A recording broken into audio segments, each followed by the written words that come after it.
everybody, welcome back. And if you're wondering why am I smiling, it's because we've been here since like 8 o'clock in the morning, and the production team has been here even earlier, and the Twin Cities startup group folks have been here earlier, but it's like, it feels like we've been here just for the last hour. The energy is really great. We just had this impromptu networking event at the event, and if you're online, that's the energy that you're feeling. Thank you so much again for joining us, whether you're joining us during your break or you've been here with us all day or you're in person with us. We're really excited about this founder track because it highlights, again, the person in the arena, the founders that are doing all the amazing work, but it also highlights the reality that founders can't do this alone.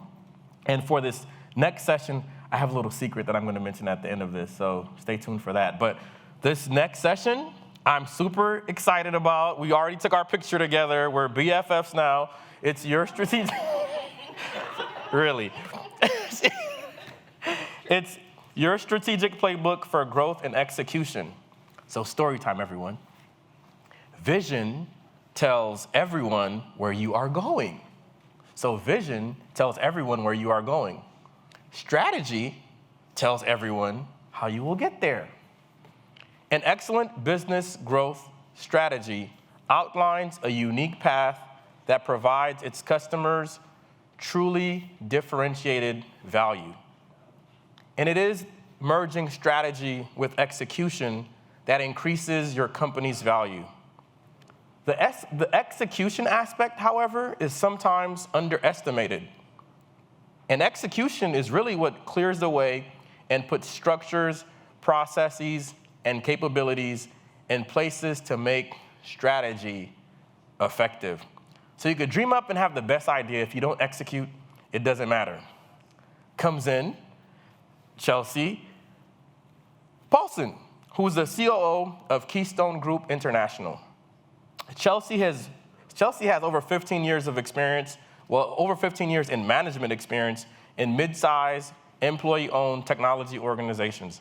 Chelsey has built her career around being a strategic partner to the executive team, molding and growing the culture, and focusing on strategic as well as focusing on people initiatives that align with organizations' business initiatives such as internal communications, career and leadership development, succession planning, and aligning the right people in the right seats within the optimal organizational structure.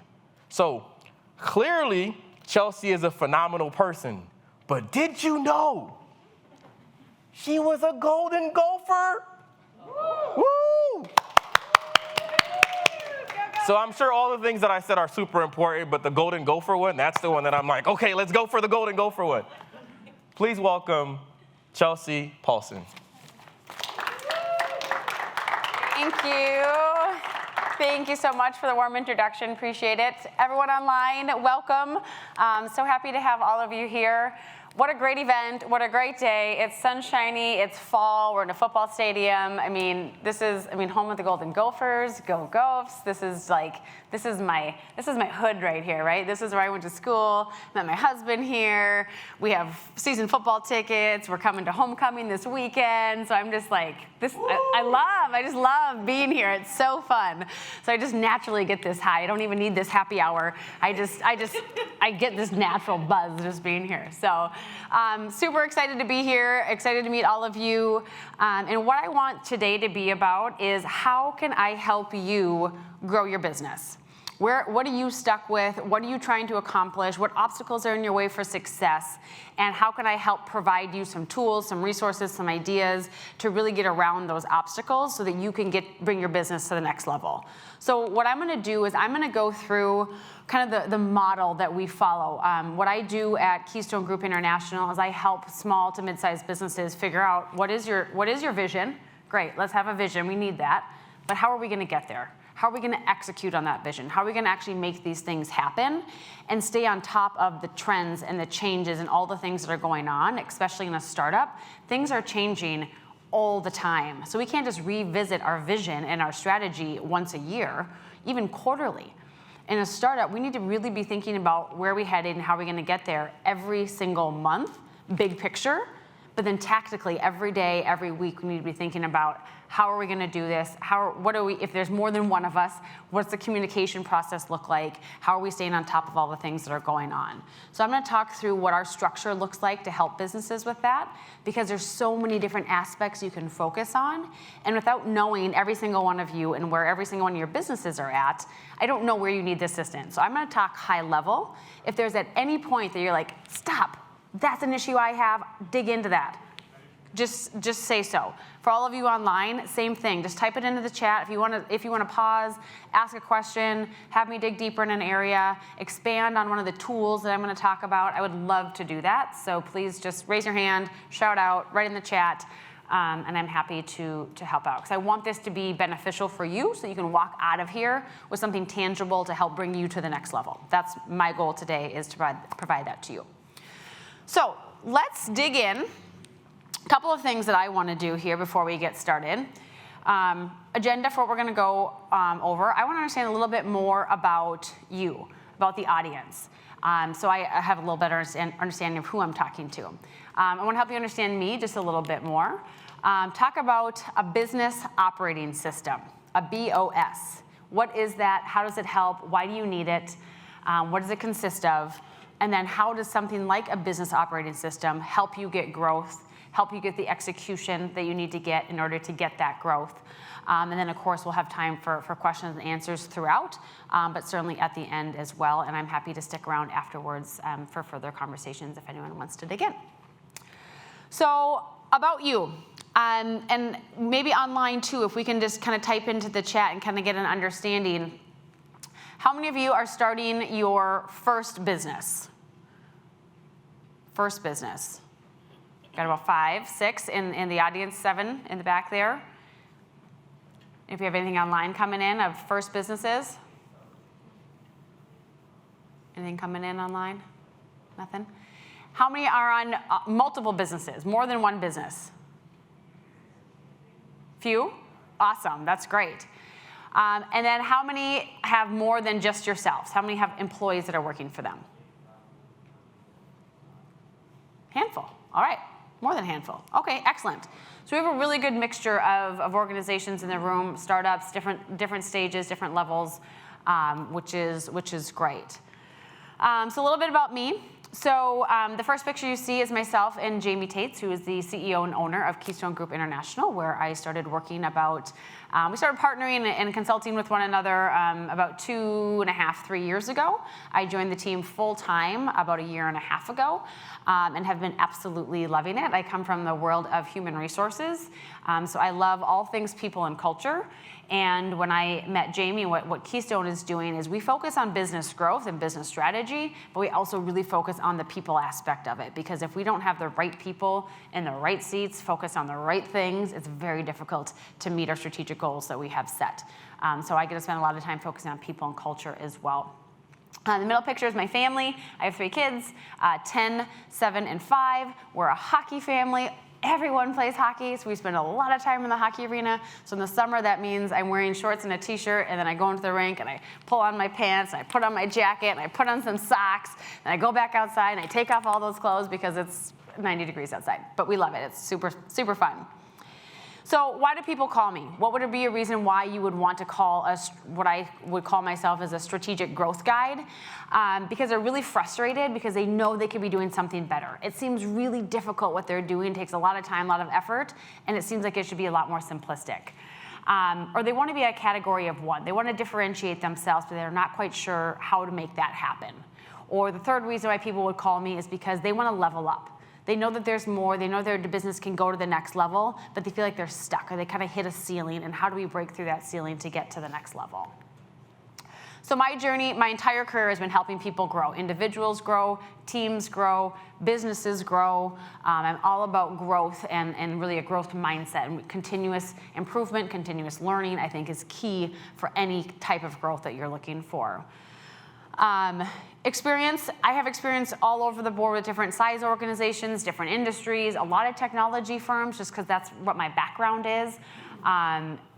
banks, general contractors, construction. I mean, it's really all over the place. And so for me, I don't need to have an understanding of your specific business and how you operate. You already know that. I come in and help guide and direct and provide my perspective. And where I say is, the answers are in the room. I just have to pull them out of you as a leader, out of the leadership team. The concepts that we're going to talk about today are around people. That if we're going to go from a good startup to a great startup and beyond startup phase, we need to have good people that we can help to become great people. Good teams that we take into great teams. A good company that we take to a great company. And so it's really that continuous improvement mentality there. We need a playbook, and that's what today is really about. And where I think that as startups, we need to focus most of our time is around our playbook. Our playbook is our guide for success. It's our processes, it's our structure, it's how do we do things in our business so that it's repeatable, so that we don't do the same thing 100 different times in 100 different ways. We can't scale if we do it that way. We need to create consistencies, we need to create automation, we need to create things to happen in the same consistent manner so we can get more done in less time. And then profits. And this is the true indicator of health of any organization, right? The saying that we have is that revenue is vanity and profit is sanity. So revenue is great. Let's have a strong revenue goal target that we're trying to hit. But what's our profitability? That's really, truly the bottom line of where things are at. So that's what we're going to try to get to, and that's some of the tools we're going to try to help you with today. So what the heck is a business operating system? A lot of organizations, a lot of people's minds, again, if it's just you, this is your mind right now, right? It's arrows pointing all over the place. You're going in 100 different directions. You're not quite sure which way is up and which way is down and which way you're going. What a business operating system is going to help you do is get all of those arrows pointing in the same direction. Get us focused and dialed in on where we want to be, how we're going to get there, a step and a path and a process and a playbook to help us get there. So a business operating system is taking everything that we do within our business and creating structure around it, cadence around it. So there's that consistent, repeatable procedures that we can do to help our organization grow and be successful. So whatever system you have today is designed to give you exactly the results that you're getting today. So the only way you can change the results that you're getting is if you change the system, if you change your processes. Because the systems and the processes that you have in place today are giving you the results that you're getting today. You cannot continue to do the same thing and hope for different results. Definition of insanity. So a strategic playbook. We're going to dive into this. Options for business operating systems. There's a plethora of them out there. They all have different values, different benefits, different things that they can provide to you, right? So these are some options that are out there. Measure What Matters, the E-Myth Revisited, Traction or EOS, Scaling Up, The Great Game of Business.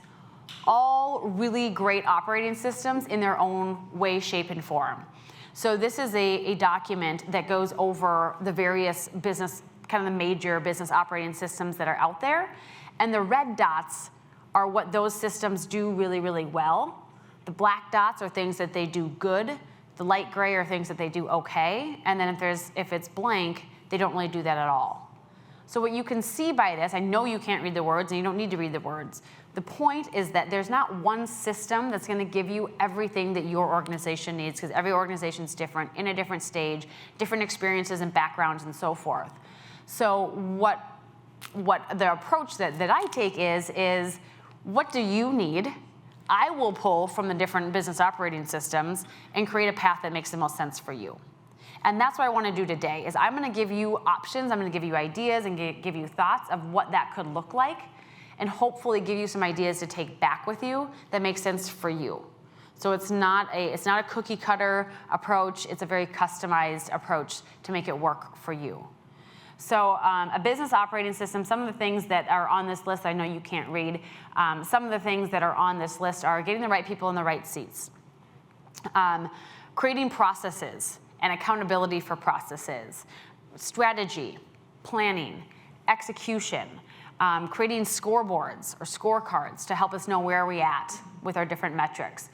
Team health, if we have more than one individual in our organization.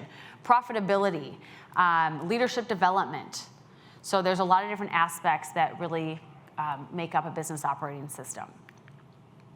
So the approach that I take, it's Pinnacle is the concept, the principle that we use, and it's really 4 different concepts. And when we put these all together, we're going to get that profitability, that sanity that I was talking about, right? Revenue is vanity, and profit is sanity.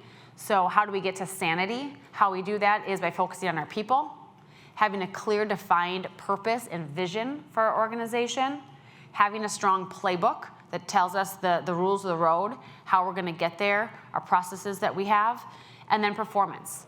We need to know where are we aiming for, and did we get there? Did we win the week? Did we win the month? Did we win the year? Understanding where we're at in regards to performance as a company and as individuals. So to dig into this a little deeper, again, stop me at any time if you're like, wait, I don't understand what you said. Just ask. And again, online, please just type into the chat, and then they'll let me know if there's a question that came into the chat. So the concepts of people. So there's 4 different major categories within people that I think are really important. This isn't probably all that important at this point for you because it's either just yourself or probably a very small team. So I'm not going to dig too deep into this, but once you start growing, once you add that first hire, once you add that second, third, fourth hire, you better believe that people is important. And so that's what I want you to leave with. Even if you don't have anyone, you're not looking to hire anyone quite yet, is just remember, Chelsey told me that when I hire someone, I really need to think about this. I need to make sure that they're the right fit for my organization, they fit our culture, they can handle a startup environment, that they're going to fit have a relationship with me, and they're going to be best friends with them, right? But you need to be able to have a relationship and connect with them on a personal level. And so there's different tools that we use to assess talent, both bringing talent in, and then once you have talent, to assess them and understand where they at, where do we need them to get to, and how are we going to level up their skills and abilities. Once you have more than one person, we need to understand who's accountable for what, right? When it's just you do everything. You don't have to have any accountabilities, right? Because you just do it all. But once you bring in someone else, what are they responsible for? What are you responsible for? At what point, how much autonomy do they have? And at what point do they need to come to you for approval or advice or input? And what are they able to kind of do on their own? So getting those accountabilities dialed in as soon as that person comes on board is really important. And as a startup, these things change frequently. So we need to be re-looking at these maybe quarterly, for sure every 6 months, absolutely every year. We need to be looking at, have these accountabilities changed? Are we having conflict? Are we having some rub between the 2 of us or 3 of us or 4 of us as a team, right? If there's some rub going on, it's probably because accountabilities aren't clear. And so I cannot stress enough that once you get someone else on board, define those accountabilities, make sure they're clear. Process accountability. This should be happening no matter if it's us or we have 250 people. We need to have our processes clearly defined. How do we operate? What's our marketing process? What's our sales process? What's our operations process? How do we deliver whatever it is that we're selling, whether it's a product or a service? What are those processes to do so? And when we can have those clearly defined, it becomes a repeatable process that we can do time and time again, which again, is what's going to scale us to the next level. These processes need to be reviewed frequently as well, because things will change with that also. So we need to be revisiting these. I usually say on an annual basis, revisit our processes to make sure they still make sense. And then team health, which I talked about a little bit already. So as you get to be a larger team, you need to have a focus on team health. The way that I approach this is that I meet with leadership teams every quarter. And every quarter, we do some sort of team health exercise to help them get to know each other.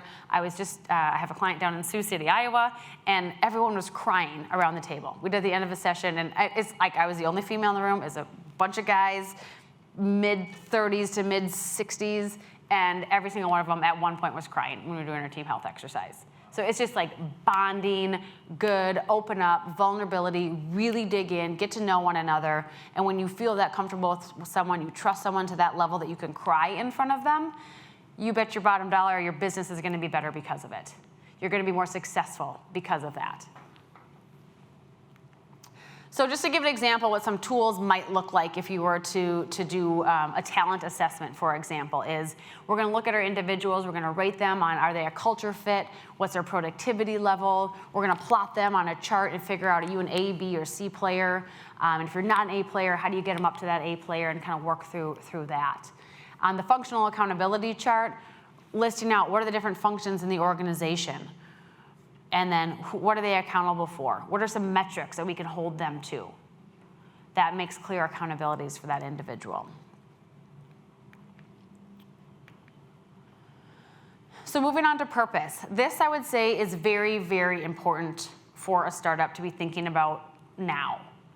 And the reason why is because we're thinking about, what is purpose? It's why do we exist and where are we headed? What is the reason why you started this organization? And it's not to make money. It's for something different, right? It's for something bigger than making a profit.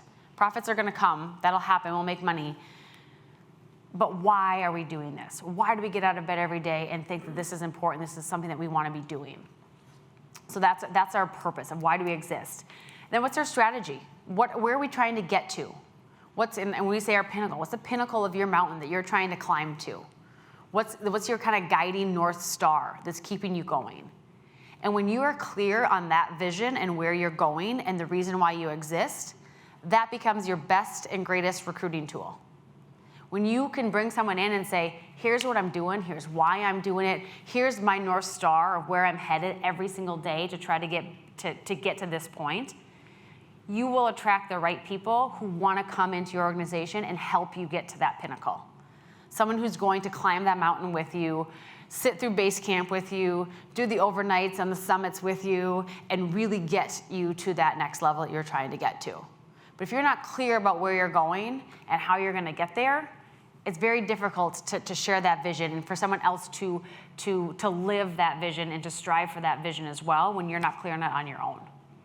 So this becomes very important from the get-go that you understand where you're going, what's your pinnacle, what's your North Star that you're headed for. Your branding, just understanding who you are as an organization. This really goes into your culture too. What type of organization are you? What type of organization do you want to be? As one individual, it doesn't matter as much. When you start adding on one other person, culture matters. What type of environment do you want to be? What are your values as an organization? What are your kind of rules to live by? To me, that's what your values are. Determining what are your values, what are behaviors and actions that describe each of those values that you can then say to your potential new hire, here's my pinnacle, here's where we're going, and here's why, here's the purpose of this company, and here's the culture, here's our values that I live by. I make all of our decisions on this. I determine our suppliers based off of this. I determine our customers based off of our core values. I'm certainly going to determine my new hires based off of our core values. And when they see that you mean business and that you've thought about this, you have a strong culture, you have a clear picture of where you're going, you have a clear understanding of why you exist and the purpose for the business is, you're, again, going to get the right people to come in that want to be a part of your organization. But these things need to be thought about before you bring in that new person, because this doesn't happen overnight. You don't just come up with this in an afternoon, right, over a beer at the bar. You might come up with some good ideas with a beer at the bar, but you're not going to be able to really hone this in one afternoon. So some of the tools that we use for purpose are strength testing your strategy. So really trying to figure out where are you getting to, what do you have today, what are some of the brand promises that you might have, who's your core market that you're going after, what's your kind of one phrase strategy, what's your, kind of, we call it your profit per X, right? Like what is that one key metric that drives your business? Do you have some of these things thought out? And then thinking through trends, strengths, and weaknesses. So kind of like a SWOT analysis, strengths, weaknesses, opportunities, and threats, but a little different twist on it. And constantly thinking, what are the trends that are coming down the pipe? What are some strengths that I have as an organization? What are some weaknesses that I have as an organization? And making a conscious decision of, am I just going to work around these weaknesses, or do I need to level up and improve in some of these areas in order to be a strong organization, in order to be a strong startup? And so again, those are just a couple of tools that can help you think through purpose. So Playbook, again, this is where I wanted to spend most of our time today because I think that as a startup, this is where we have the most area for opportunity and where I have seen the least focus, quite honestly, from most startups in this area because you're flying by the seat of your pants, you're kind of making stuff up as you go. And I mean, a lot of businesses are making stuff up as they go, as I've seen that firsthand. But as a startup, we don't have a lot of resources, right? The session before this was funding. And how do we get funding and when do we get funding and how much funding do we get? Well, if we can be structured and processed and have our ducks in a row and operating and firing on all cylinders, we're going to look like a stronger organization, we're going to be a stronger organization, and we're going to be able to get funded a lot easier when we have this kind of structure in place, this business operating system in place. So the first thing is core processes. And so I've talked about this already, so I'm not going to dig into it too much. But it is a process for all of our key areas of our business. The way that I usually talk about this, when we talk about both accountabilities and processes, is I say every organization at the root level is exactly the same. We all need to get work, right? We need to sell, we need to get work, then we gotta do the work, and then we gotta get paid. Those are 3 buckets every organization has. So as you think about how do we get work, what are our processes to get work? How do we do work? What are our processes to actually deliver the work, provide the service, provide the product, whatever it might be? And then how do we get paid? What's our invoicing processes? What's our accounts payable processes? Like, how do we actually make sure that all of our T's are crossed and I's are dotted on a financial side? So those are the processes that you need to think about. How do we do work? Or how do we get work? How do we do work? How do we get paid? What are the processes under there? And then have a clearly defined process. And I'm talking like a one-page document. This is not like all the things need to be on here. It's what are the 6 to 10 bullets of how we do this, so that we can do it the same way every single time. And when it's not working, we go back to that process and we say, okay, we need to tweak this because this process isn't working today. But you have a process of 10 things, you maybe only need to change 2 of them to help it be successful, rather than recreating the wheel. A practice schedule for our playbook. So this becomes really important that we are looking at our processes that we created, we're practicing the processes that we created, and it isn't just something that we created and then we stuff away in a drawer because Chelsey told me I need core processes, so I have core processes now. No. We need to practice those, we need to utilize those, we need to see what's working, see what's not working, and go back and iterate every time we feel like something's not working the way that it should be or giving us the results that we're hoping for.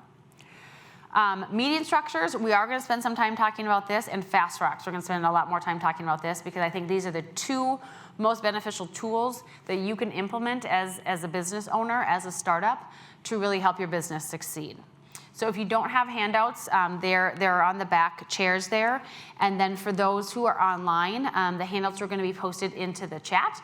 There's 2 different ones. The first one we're going to talk about is the meeting structures. And then the second one we're going to talk about is the Fast Rock Planner. So if you want to pull out the meeting structure guide, I'm going to talk through some of these meetings that we have in here. So again, even if it's just you in your business, there is still value in scheduling and structuring these meetings. It's going to look different than what's on these sheets because it's just you, but there is still value in doing that. So hang on, let me get to my page here. So the idea here is that if you have more than one person, we need to make sure that we have meetings that are engaging, that are meaningful, they have purpose, they have a context behind why you're doing them, and you leave there feeling like you accomplished something, you have clear to-dos and understanding of who's going to do what and when they're going to do it by. That's how we get accountability, is by being very clear with our expectations of what needs to get done and when it needs to get done by. So the different meeting structures that we talk about that are beneficial, and I'm not saying you have to do all of these. I'm saying these are options that are out there. If one identifies with you, do these. And I'm going to talk about it both from a team perspective and also from an individual perspective. So the daily stand-up. The purpose of this daily stand-up is about tactics and communication. What does the team, even if it's just 2 of you, what does the team need to know about that happened yesterday? What does the team need to know about that's happening today? So it's all about just a quick 10-minute meeting. It could be even a 5-minute meeting. It's a quick just check-in first thing in the beginning of the day of what's going on that the team needs to know about. If it's just you, this is still very, very valuable. a quick 5-10 minutes at the beginning of your day to check in and say, was there anything that happened yesterday that I can't lose sight of?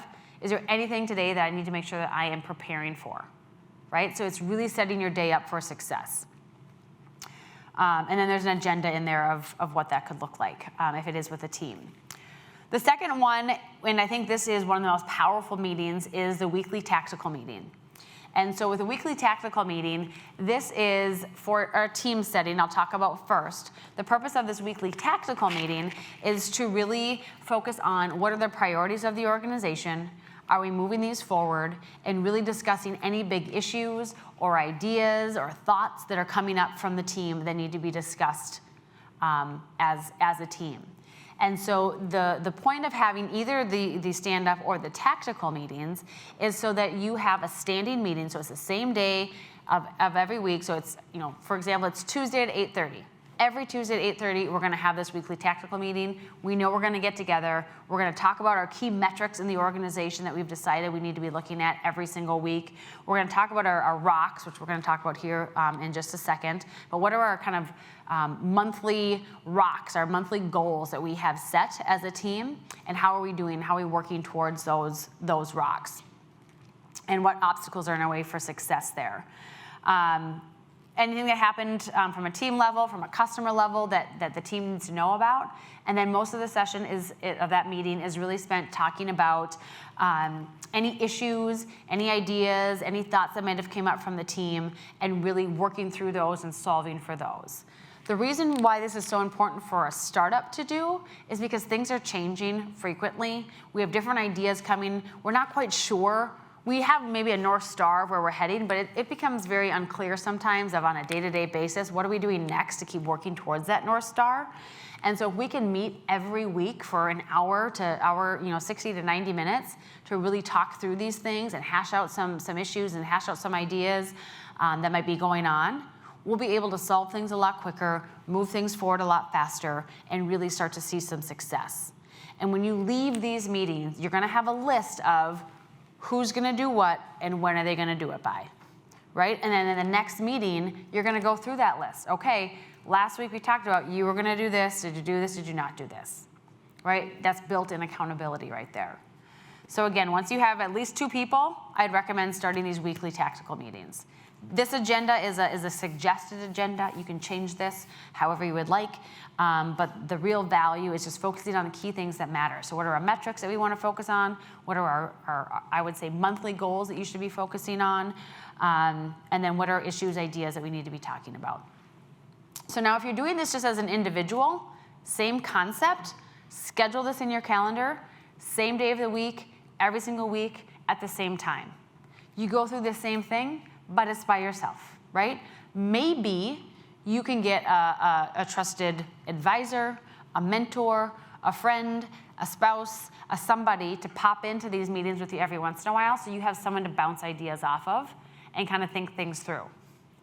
And so even though it's just you still can pull in other people to help support you as you go through your journey of your startup. And there's a lot of people out there who would be willing to do that, right?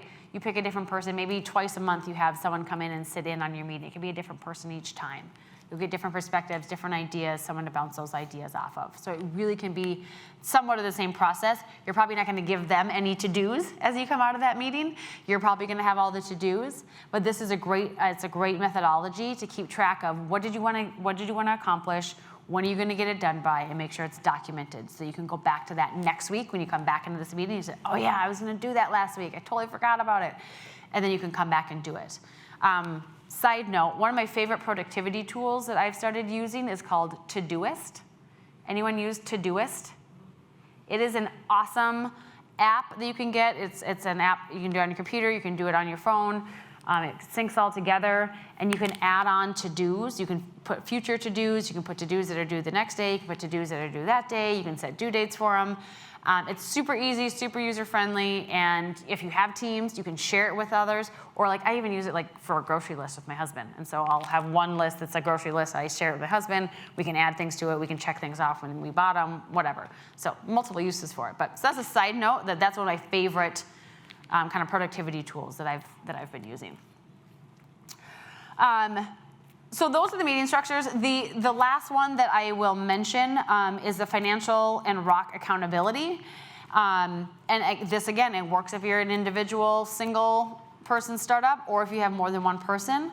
But once a month, to take time to think through where you're at financially, right? So if you are getting a P&L, you have some kind of financial assistance there or guidance, you're at least pulling, like, what were my numbers this month? Where did I end up, right? What was my revenue? What was my profit?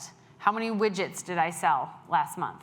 So every single month, you're looking at this and looking back, and how did I do? What were my goals for the month, and did I hit those goals, yes or no? This is also the time to really focus on your rocks, and I'm gonna talk about rocks next. But our rocks are our most important things that we need to get done. And for startups, I say in the next 30 days. So I say set monthly rocks.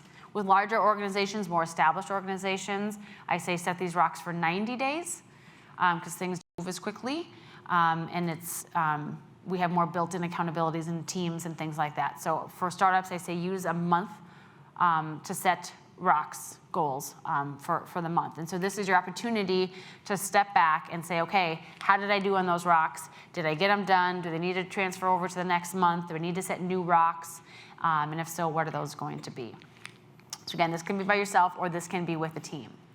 So those are the meeting structures. Before I move on to the rocks, are there any questions about the meeting structures at all? Anything online? Okay. So the next thing I want to go over then is this rock planner. And so the purpose of rocks, like I said, are to determine what are the most important things that need to happen for a startup, I would say, in the next 30 days. And so it's every 30 days sitting down and saying, what are the biggest issues that are happening right now that need to be solved for? What are the biggest obstacles that are in my way for success? How do I solve for those? And what do I need to do this month to either resolve that issue or start working on that issue? So maybe one of your biggest issues right now is that you are trying to hire somebody, right? You're trying to add on someone, but you're not quite sure, well, what's that going to look like? Who's that going to be? I haven't thought about any of these things that Chelsey was talking about, like my culture, my core values, or my Pinnacle. And so maybe your monthly goal is to really dive into all of those things, your Pinnacle and your purpose and your processes and things like that, your core values, so that you can make sure you're going to hire in the right person. Or maybe you're to a point where you really need to maybe outsource some of your financial accounting to like a CPA firm or something like that. So maybe your monthly goal, your monthly rock, is to interview different CPA firms and select the best option for you and get that process started. Right? So like, what is something that is holding you back right now from success, an obstacle that's in your way that could really help bring you to the next level? That's what you want to focus on. If you're by yourself, I would say 1 or 2 rocks per month, no more than that. Because you're going to say, oh, I could do all these things. There's 6 different things. There's 10 different things. Sure, all those things need to get done at some point. But if you focus on 10 different things at once, you're never going to get all those things done. So what are the most important things that have to get done? What's the priorities for the business this next 30 days? Pick 1 or 2 things that you realistically can get done. And then and this becomes a mental game, is that once you start seeing some success and you start seeing some of these rocks get accomplished, that keeps moving you forward. That propels you forward. It gives you energy, gives you motivation so you can get to the next level and keep accomplishing more things. So then by the end of the year, if you do 2 rocks a month, I mean, some simple math here, 12 times 2, 24, that's 24 major things that you accomplished in the year, right? And where at the beginning of the year, you're like, I'm gonna do these 15 different things. You're gonna get to the end of the year, you maybe accomplished 2 or 3 of them because your focus was all over the place. You couldn't really dial in on something.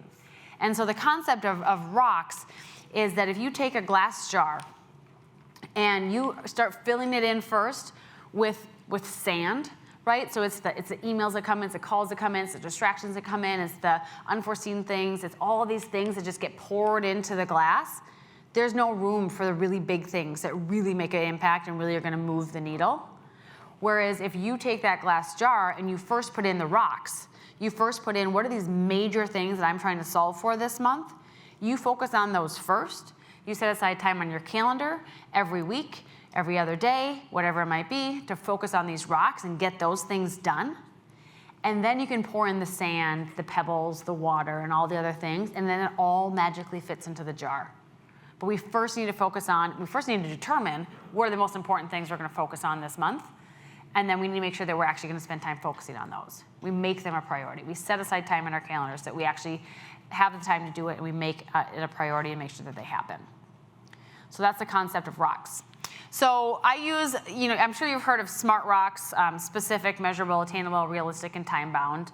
I use a philosophy called FAST rocks, which is just takes a little different twist on it. And what I really like about this is what F stands for, which is frequently discussed.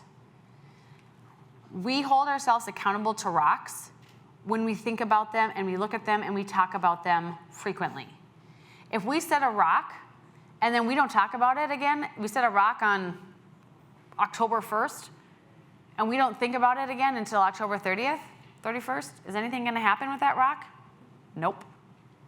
But if it stays in front of us frequently, we're frequently thinking about it and looking at it and talking about it, it has a lot more likelihood that it's going to get accomplished. So that's why we get back to those weekly tactical meetings. That's why those become so important, because there is built into the meeting structure that we're going to talk about our rocks every single week. Again, even if it's just yourself, you're asking yourself, where am I at with this? What did I do last week to work towards accomplishing this rock? What am I going to do this week to work on accomplishing that rock?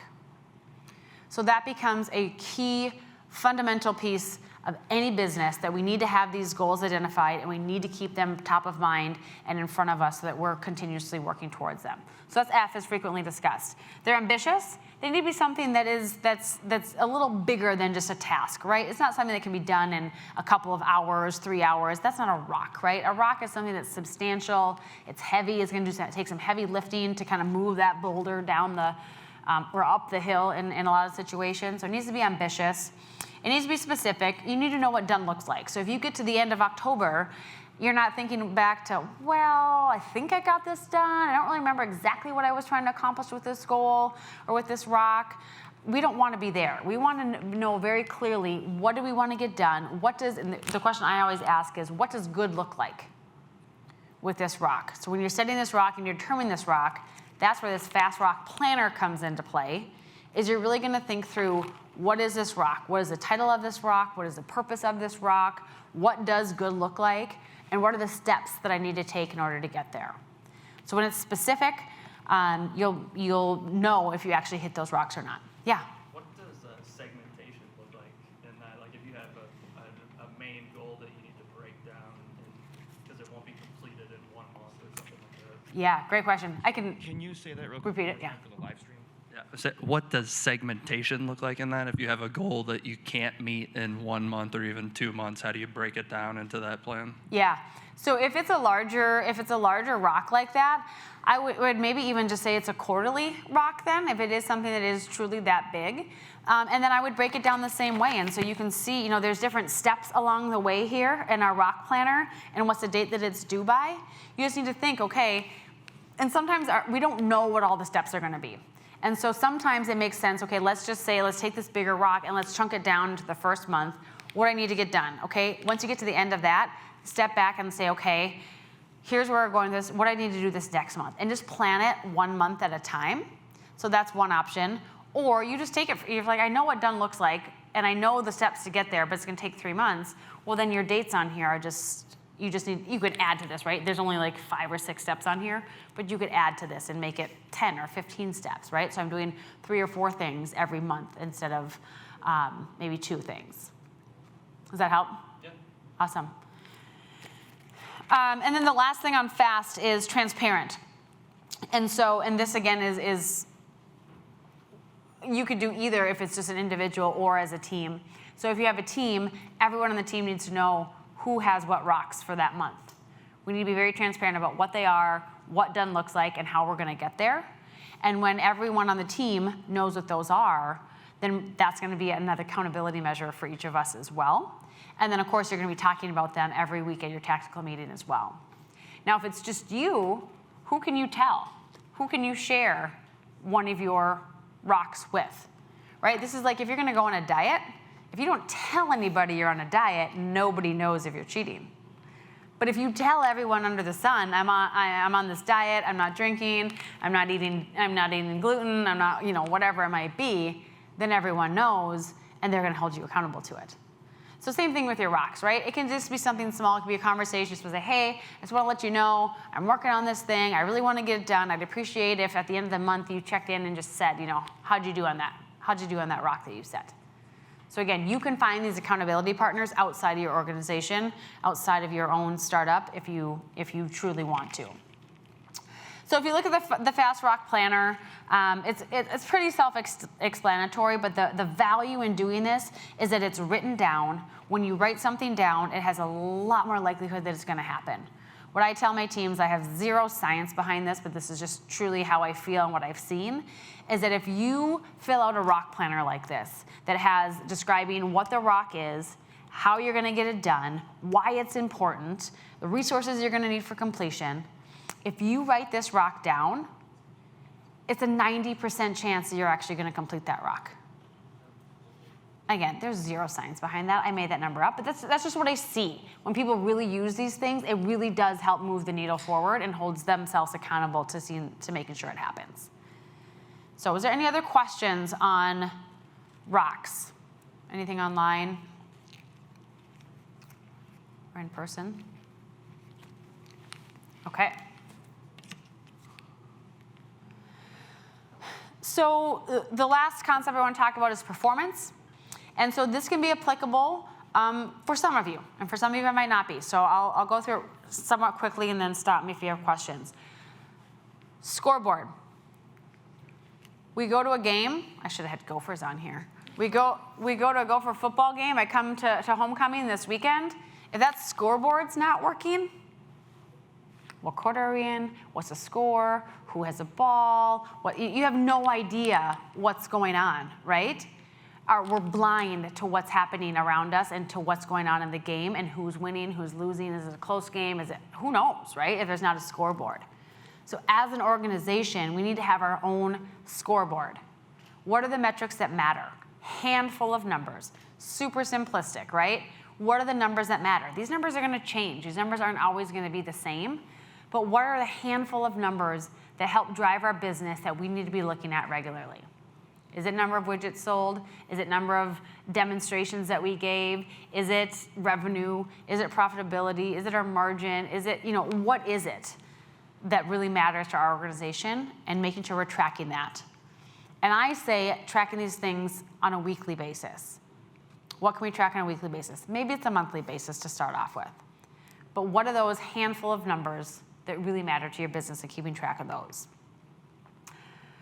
And that's important for any business. I don't care what size you are. I don't care who you are. And as you to be a larger organization, you can create scoreboards by division, scoreboards by department, scoreboard by vertical, by product. However you wanted to break that out, you can create these so that you know what does good look like for every one of your areas of the business. And what I say with a scoreboard is that this is your desert island numbers. If you are on a desert island, you had no access to internet, to phone, to nothing, the only way that you knew how your business was doing by this one page of paper that someone would hand you once a week, and it had 5 numbers on it. What numbers would you want to know if you're on a desert island? Those are the numbers that should be on your scoreboard. The power of one. So this is looking at making incremental improvements regularly to your organization. So if you can increase revenue by 1%, if you can increase profitability by 1%, if you can increase number of widgets sold by 1%, what's that going to do to other areas in your business? So incremental growth is going to create long-term substantial growth. So it doesn't always have to be these big things. It can be incremental growth to help us change and grow as well. Profits first discipline. This goes right back to what I said, is our profits equal sanity, right? Revenue is vanity, profit is sanity. So making sure that what we're doing is making a profit for our organization. If it isn't, why isn't it? Dig down to that root cause of that issue. Stop mowing dandelions. That's my saying, right? We can mow over dandelions week after week after week, and they just keep popping back up, popping back up. The only way we get rid of dandelions is we dig down to the root pull that sucker out and be done with it. So it's the same thing with our profits. If we're not being profitable, what is the root cause of that? And how can we solve for that root cause issue? Rather than trying to slap a Band-Aid on it or solving for the symptoms, let's solve for the root cause so we can actually put profits first. The flywheel concept.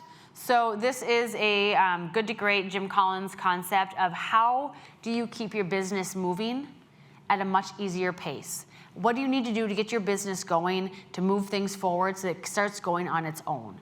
Is there automation that you can put in place? Is there a proven process that you can put in place? For a customer to do business with you, what does that process look like?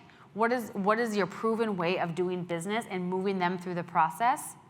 And then how do we automate that? How do we create that to be a repeatable cycle so it creates this flywheel, right? Once a flywheel starts going, it doesn't take nearly as much energy to keep it moving.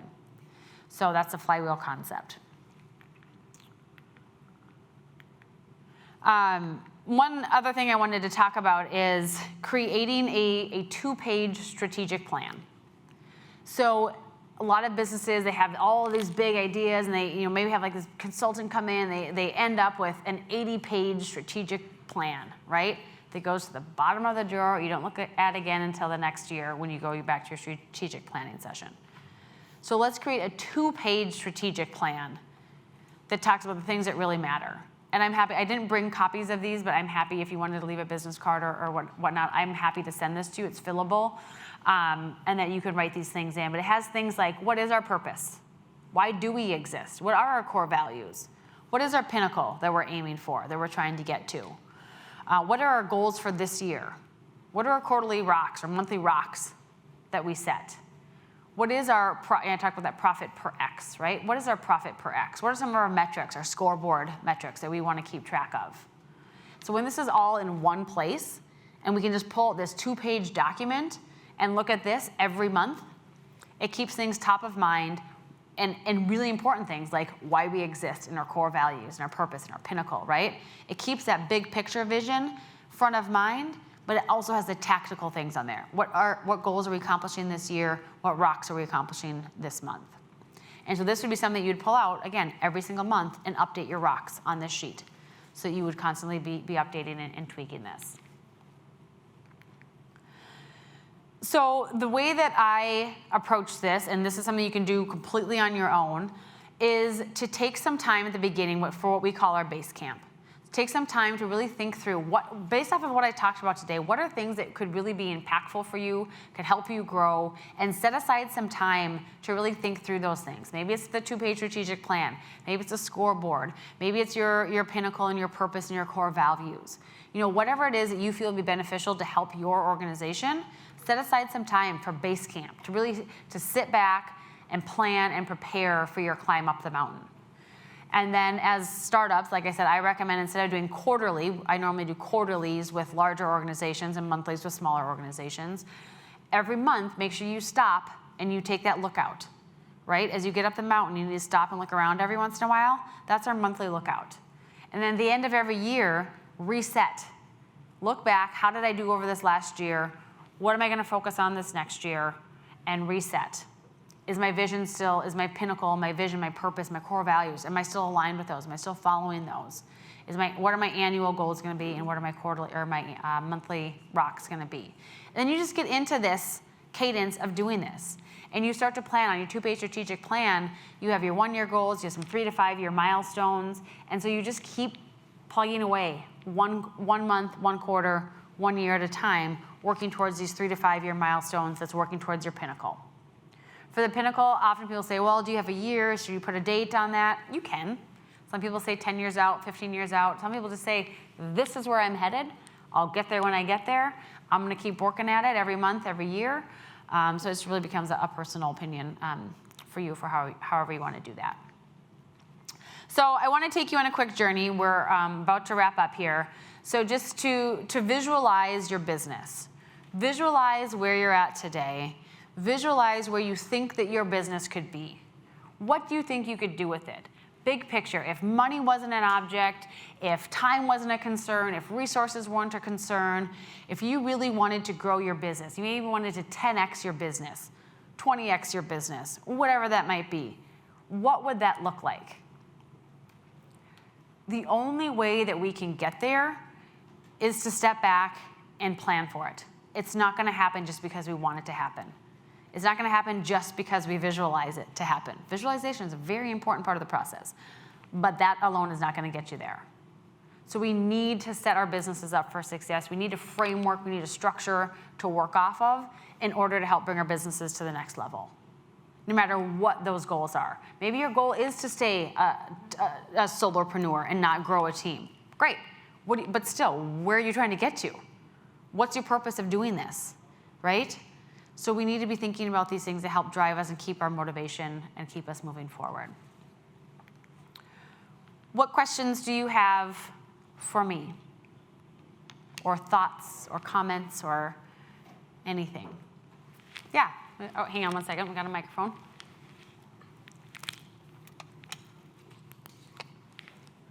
I feel like all of this content is just too small for the 45 minutes. I want to buy your book. I don't have a book. I should write one someday. I will. But I actually am in the process of writing a book about culture, but not about this. But I have a lot more content that I could certainly share with you. I'm happy to connect with anyone.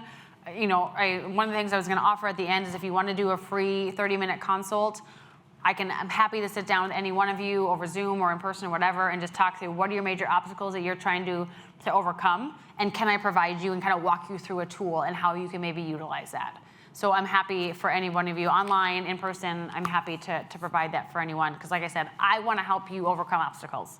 That's what my goal is. I'm a growth guide, right? I'm a strategic growth guide. I want to help you grow.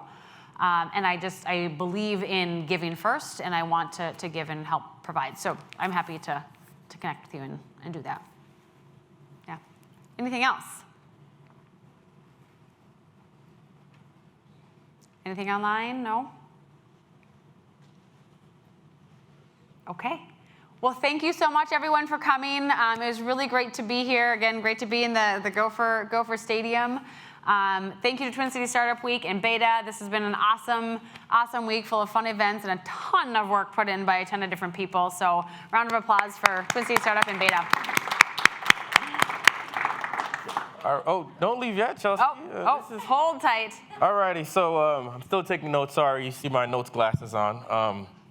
So we have Pinnacle, purpose, core values, things that are frequently discussed, right? So we have to frequently talk about it all the time. Mm-hmm. Where did you begin this idea of the power of writing things down and it coming true? And I know you said there's no science behind it, but I think there's a lot of individual observation there. So how did you come to that? So I'm a continuous learner. I always like to learn new things and do new things and improve, and like it drives my husband crazy.